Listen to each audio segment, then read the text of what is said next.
10 years ago, an operation in the South China Sea ended in disaster. 7 dead, 1 missing, 1 traitor. Everyone blamed David Park.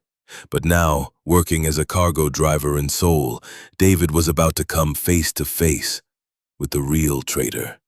And this time, there was no escape. Welcome to Storyline Universe.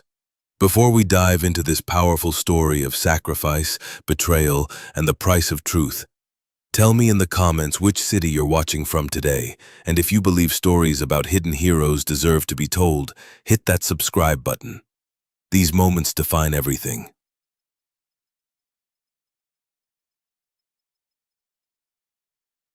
Seoul, South Korea, October 15th, 2024.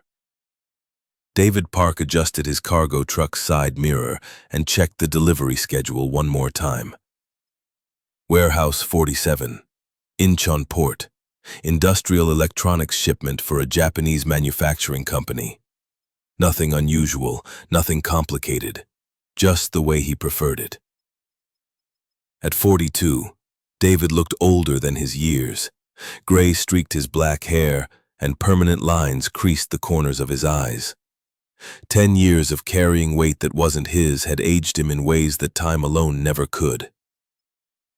He'd been driving cargo for Hansel Logistics for 3 years now. Quiet work, honest work, the kind that let him disappear into routine. Load the truck, check the manifests, drive the route, unload, go home.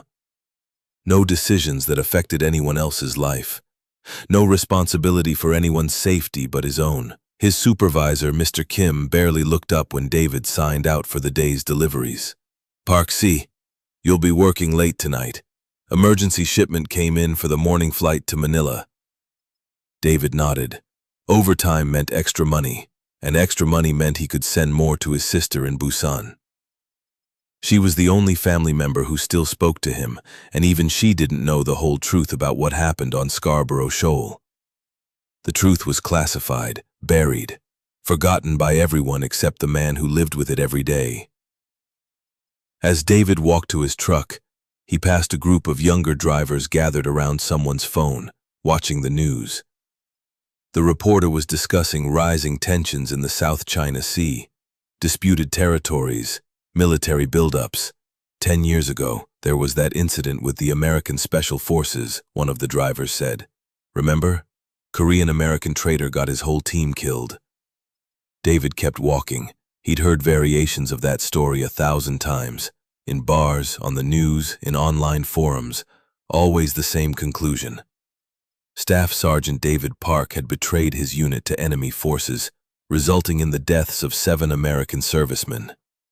What they didn't know, what they could never know, was why.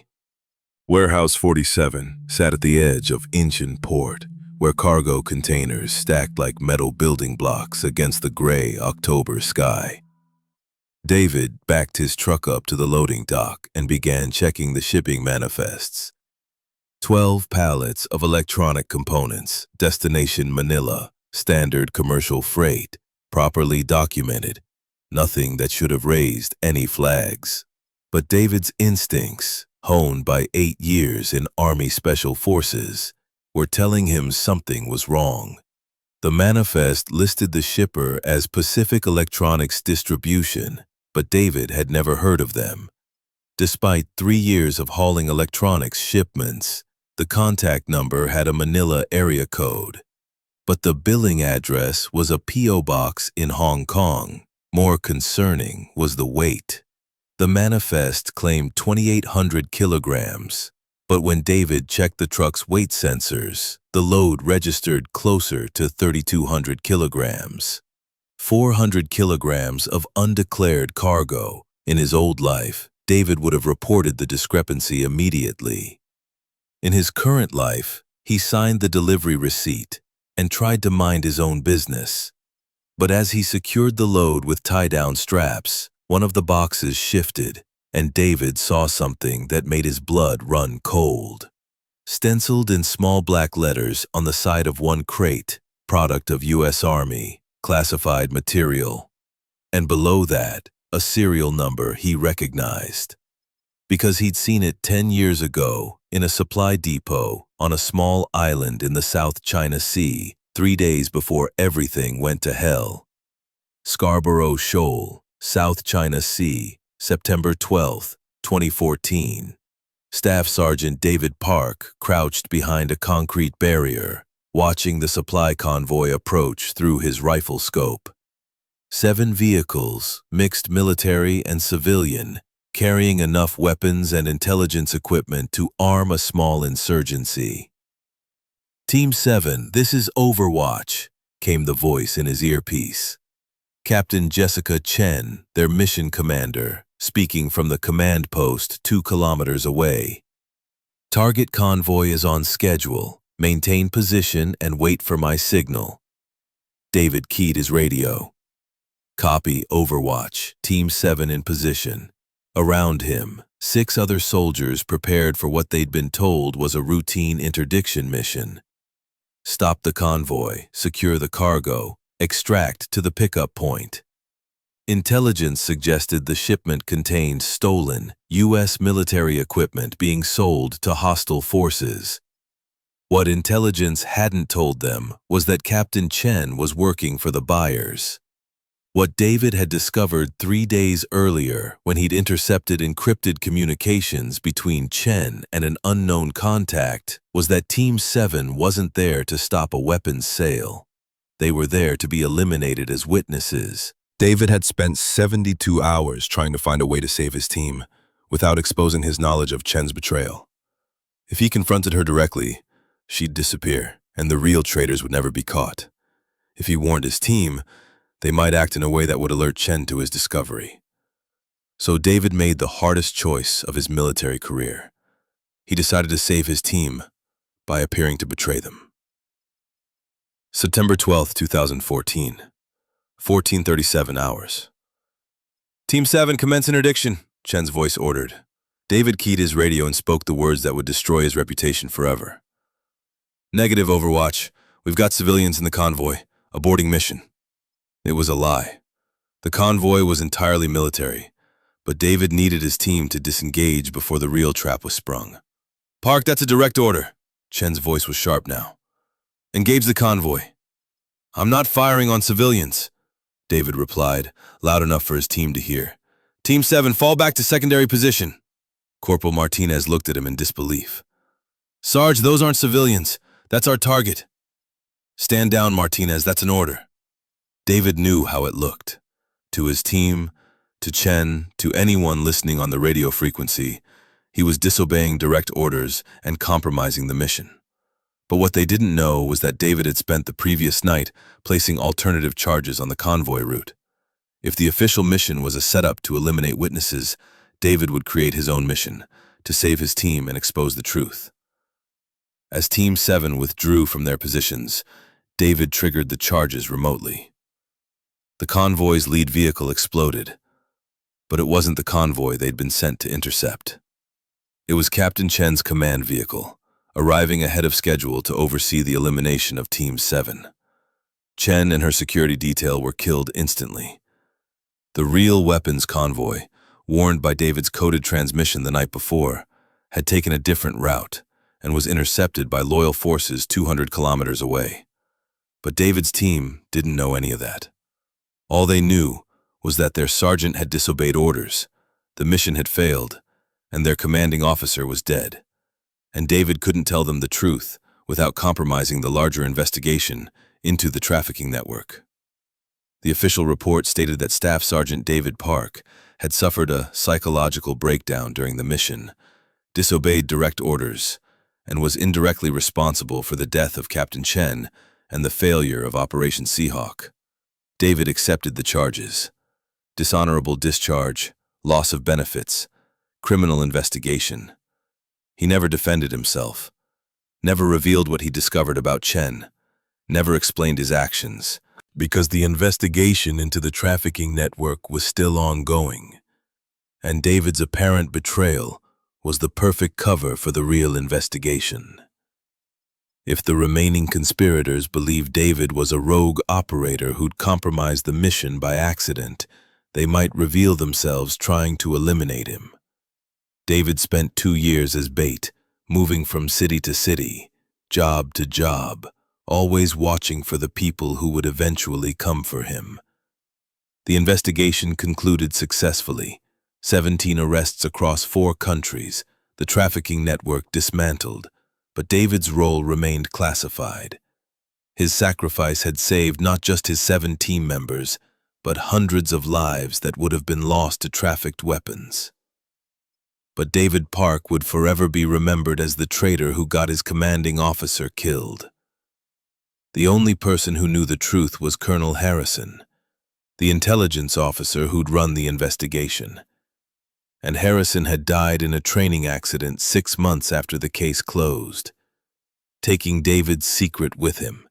Seoul, October 15th, 2024. Present day. David stared at the serial number on the cargo crate. He knew this equipment because he'd helped catalog it during the investigation. These were some of the weapons that had been recovered from the trafficking network. Evidence that should have been destroyed years ago. So why was it being shipped to Manila? David pulled out his phone and photographed the serial number, then cross-referenced it with his old military contacts. Most wouldn't speak to him anymore, but one former intelligence analyst still answered his calls. "Jang, it's David Park. I need you to run a serial number for me." "David, I told you I can't. It's a 2014 recovery number from Operation Seahawk. The equipment is moving through civilian shipping channels." A pause. "Send me the number." David texted the photo and waited. 5 minutes later, his phone rang. "David, where are you right now?" "Seoul. Why?" "That equipment was supposed to be destroyed in 2019. If it's moving again, someone with high-level access is involved. Someone who knows about the original operation." "How is that possible? Harrison's dead. The investigation files are sealed." "There was someone else, David. Someone inside the original trafficking network who was never caught. We always suspected, but never had proof." David felt the familiar ice in his veins. "Who?" "We don't know, but if this equipment is being moved, they're reactivating the network, and if they're doing that, they need to eliminate anyone who could identify them. David, you need to disappear. Tonight." David looked at his cargo truck, loaded with evidence of a conspiracy that was supposed to be dead and buried. It's too late for that.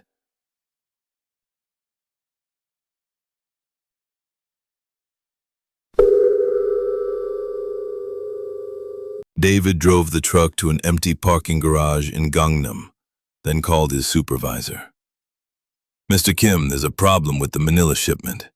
I need to speak with the client directly." "That's not protocol, Park C. You deliver to the airport, they handle customs, Mr. Kim. There are discrepancies in the manifest. Either I speak with the client or I'm taking this cargo to the police." A pause. "The client will meet you at the warehouse. 1 hour." David spent that hour preparing. He'd been out of active service for 10 years, but muscle memory doesn't fade. He checked the truck for tracking devices, identified escape routes, and positioned emergency supplies. Then he waited. The man who arrived at the warehouse was Asian, well-dressed, mid-50s. He spoke English with a slight accent that David couldn't place. "Mr. Park, I understand you have concerns about the shipment. I have concerns about why classified U.S. military equipment is being shipped through civilian channels." The man smiled. "You seem to know a great deal about military equipment for a cargo driver. I used to be in the Army." "Yes, I know. Staff Sergeant David Park, dishonorably discharged for betraying his unit in the South China Sea." David felt his pulse quicken. "How do you know that?" "Because I've been looking for you for 10 years. The man reached into his jacket and David tensed, but he only pulled out a photograph. It showed David in uniform, taken during the Seahawk operation. My name is Colonel Liu Wei, People's Liberation Army Intelligence, and you, Sergeant Park, cost me a very lucrative business arrangement. You were running the trafficking network, David said. I was facilitating strategic technology transfer, Liu corrected. Your Captain Chen was a valued partner, until you killed her. Chen was selling American weapons to hostile forces. Chen was providing access to equipment that would have been very useful to my government. The operation was proceeding smoothly until you suffered your breakdown. David realized the truth. Liu didn't know about David's real role in the operation. He still believed the official story, that David had compromised the mission through incompetence, not design. After Chen's death, it took years to rebuild the network, Liu continued, but we've been patient, and now we have access to the original recovered equipment, thanks to a new partner in the American intelligence community. Who? Liu smiled. Someone who understands that the Cold War is over but business is eternal. Someone who knows that certain classified materials are worth more on the open market than in a government warehouse. David thought about the implications. Someone with access to sealed evidence lockers was reactivating the trafficking network, using the same equipment that had been recovered 10 years ago. Why tell me this? David asked. Because you're going to help us, Sergeant Park. You're going to drive this shipment to the airport, and then you're going to forget you ever saw it. And if I refuse? Liu pulled out a phone and showed David a photograph. It was his sister in Busan, walking with her 2 young children. Your choice, Sergeant. Your family's lives, or your conscience. David looked at the photograph of his sister and her children. Everything he'd done 10 years ago, the sacrifice, the lies, the destroyed reputation, had been to save lives. Now he was being asked to choose between his family and unknown victims of weapons trafficking. But there was a third option. I'll need 2 hours to get to the airport, David said. 1 hour. The flight leaves at midnight. The truck is fully loaded. Airport security will want to inspect. Security has been arranged. Drive to Cargo Terminal C, Bay 12. Your shipment will be expedited. Liu handed David a new manifest with official customs stamps. Everything is in order, Sergeant. All you have to do is drive. David took the manifest and nodded. What about after? What guarantee do I have that you'll leave my family alone? You have my word as an officer. David almost smiled. The word of a traitor. Liu's expression hardened. I'm a patriot, Sergeant. I serve my country's interests. You, on the other hand, served no one when you betrayed your unit. You're right, David said quietly. I served no one. He walked back to his truck, started the engine, and drove toward Incheon Airport. But he didn't go to Cargo Terminal C. Instead, he drove to the main passenger terminal and parked the truck in the pickup area, directly in front of the security checkpoint. Then he called his old contact, Zhang. It's David. I'm at Incheon Airport with a truck full of evidence. Call the authorities. Tell them to look for Colonel Liu Wei, PLA Intelligence, and tell them he has a contact inside American intelligence. David, what are you doing? What I should have done 10 years ago, finishing the mission. David got out of the truck and walked into the terminal.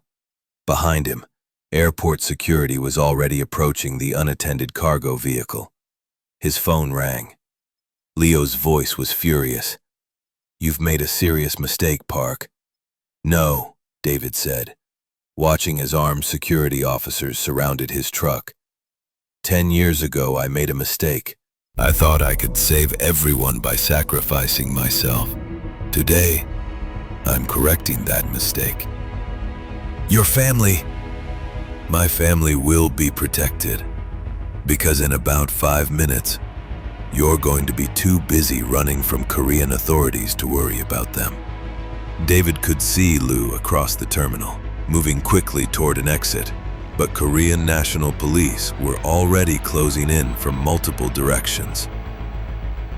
You destroyed my life for nothing, Park. You were never the hero you thought you were. You're right, David said.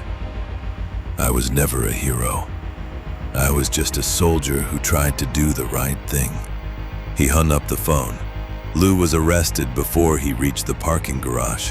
The cargo truck yielded enough evidence to expose the reactivated trafficking network, including communications that identified the American contact, a corrupt CIA logistics officer who'd been selling access to evidence lockers.